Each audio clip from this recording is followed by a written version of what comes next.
Hello everyone. Today I'll be talking about Snotgirl.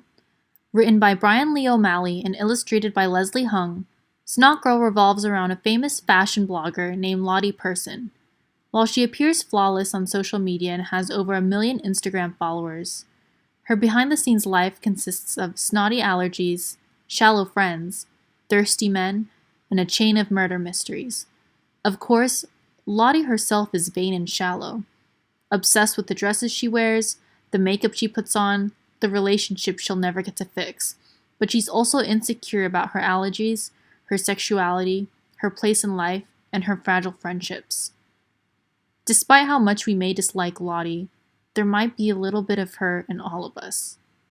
My name is Micah Flores, and I'm currently a fourth-year biology major and English minor at UCLA, graduating in the spring. For those who don't know me that well, I'm a relatively successful student with a strong GPA and a plethora of extracurriculars and research experiences.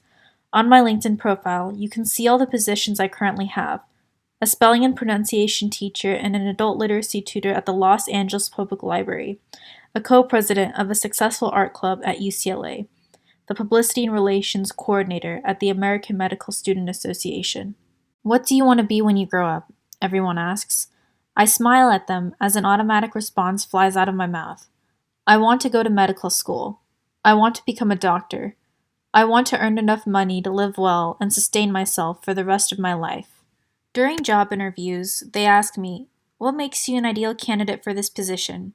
Why do you want to work as a medical scribe?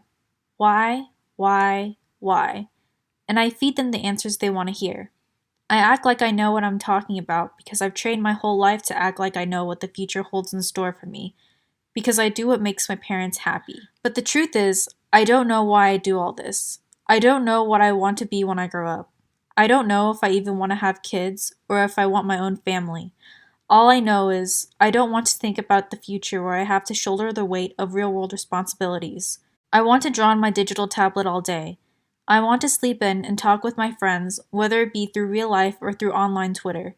I want to go on a long road trip, play video games, read fan fiction, and not have to think about a world where I have to get up every morning at 7 a.m. just to survive another day in a capitalist society. Every day at 3 p.m., I send all my friends a streak, which is, according to Urban Dictionary, a stupid feature on Snapchat where you have to send somebody a random photo with the letter S within 24 hours. In my case, a streak captures a singular moment from my day that I send to all my Snapchat friends. Sometimes I want to look cute, so I'll gloss my lips, put on some mascara, and dapple on some rosy blush for the camera. Sometimes, when I don't feel too great due to a bad day or final stress, I'll share my honest thoughts with the world. I feel like shit. I want to die. When COVID hit exactly 1 year ago and I had to leave my dorm for good, I posted, and it ends. Just like that. I don't know what to say. It doesn't feel real. Memories that happened 1 year ago before quarantine, the time when I took my college life for granted, my emotions hit me all at once like a bullet train. I think of Tycho Spring concerts and unfulfilled karaoke bonding nights, the friends who had to fly back home, my favorite cheese foam boba at Shared Tea, empty milk aisles at Trader Joe's, the Westwood devoid of the initial spirit once had during my freshman year. The roommates I won't get to see, the senior year I'll never get to truly experience nor look back on, the loss of what I took for granted, and the loss of what I didn't get to do. Lottie shows how shallow Snapchat can be, and while that is true to an extent, I think there's a lot more to uncover beneath the surface. A moment's worth of Snapchat memories continue to slip through my fingers as time marches on, reminding me of all the days I've left behind. In my Introduction to Sociology class, we learned about a concept called impression management, a term that describes strategic actions performed by a person to convey an acceptable and favorable image of oneself to others. The individuals are actors who play parts in various scenes of everyday life for attentive audiences. Bernie Hogan, a famous sociologist, describes our social media selves as not based on synchronous performances, but on curated digital content. In other words, we strategize pieces of ourselves we present to the world in the same way we present artifacts such as photos, videos, or songs at museums or exhibition sites. When people befriend me on Facebook, they see my gorgeous profile smile, Filipino Christmas parties, aesthetic pictures taken at a quaint Danish village, or a day trip to the Santa Monica beach. Planned, polished photos on display at my very own album exhibition. But not everything happens on Facebook, and not all pictures look as vibrant as I make them out to be. I think Cute Girl, one of Lottie's friends, describes it best when she looks at herself in the mirror. Cute girl, your entire life is a lie, just like mine. As we progress through the panels, we can see the colors becoming less vibrant, indicating the transition from an online persona that we want to present to others to a more real-life persona, which isn't always as pretty.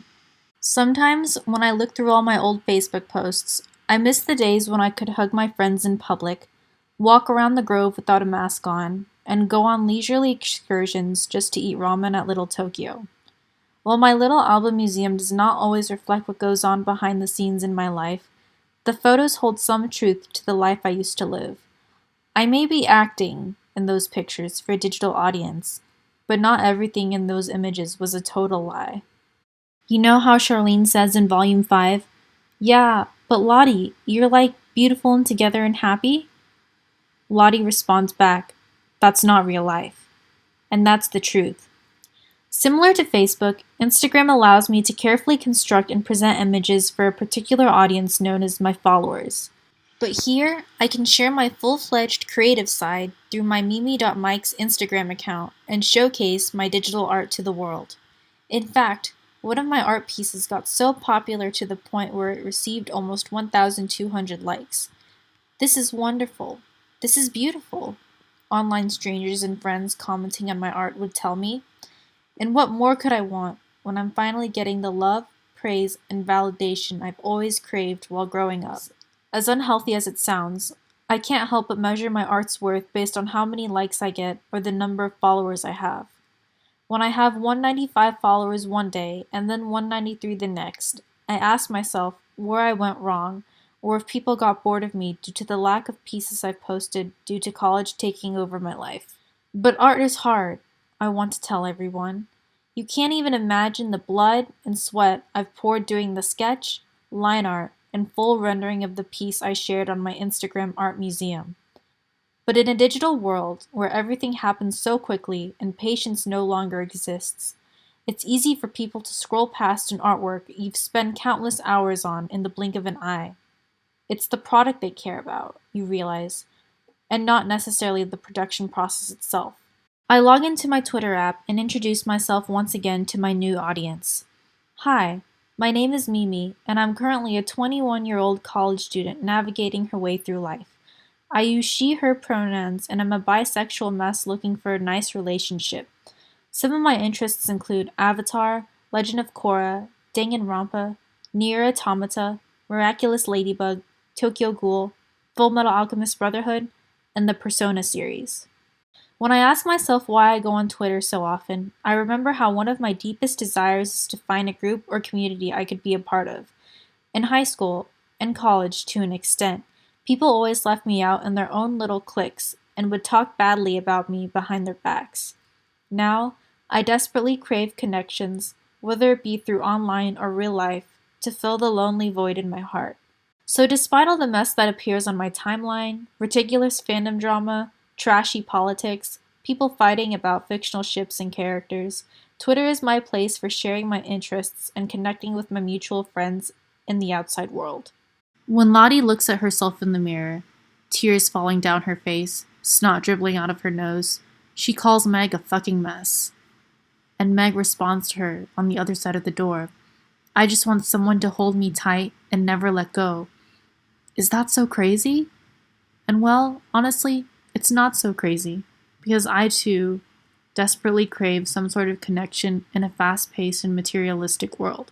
I know that at the end of the day, all these social media accounts represent only fragments of my identity, and I know that when I enter the workforce, I'll develop a new professional identity as well. But despite somewhat knowing my direction in life, some unanswered questions continue to linger in my mind. When trying to find a balance between my fun, creative identity and my professional pre-med identity, how much of myself do I sacrifice when trying to look good for an application or an interview? In 20 years, when I become a doctor and when I'm too busy to make time for myself, will I forget my childish interests? hide my drawings in an empty folder, or sell my keychains and pins in the same way I gave my Hello Kitty toys once I graduated from high school and moved to college? Will I lose my artistic abilities and in turn, more followers? Will I no longer keep in touch with the Twitter friends I've never met in person before? Who is my audience? Who am I catering towards? Do I draw to please the people around me, or do I draw for myself? Who am I as a person, and what do I want in life? While all the characters in Snotgirl are shallow and social media obsessed, I think there's a little bit of Lottie in all of us. Despite how perfect our social media lives appear, deep down, none of us can truly know what we want in life or can imagine how things will change 20 years from now. But maybe there's a beauty in this messy feeling of not knowing. And maybe, as Snotgirl argues, that's what life is all about.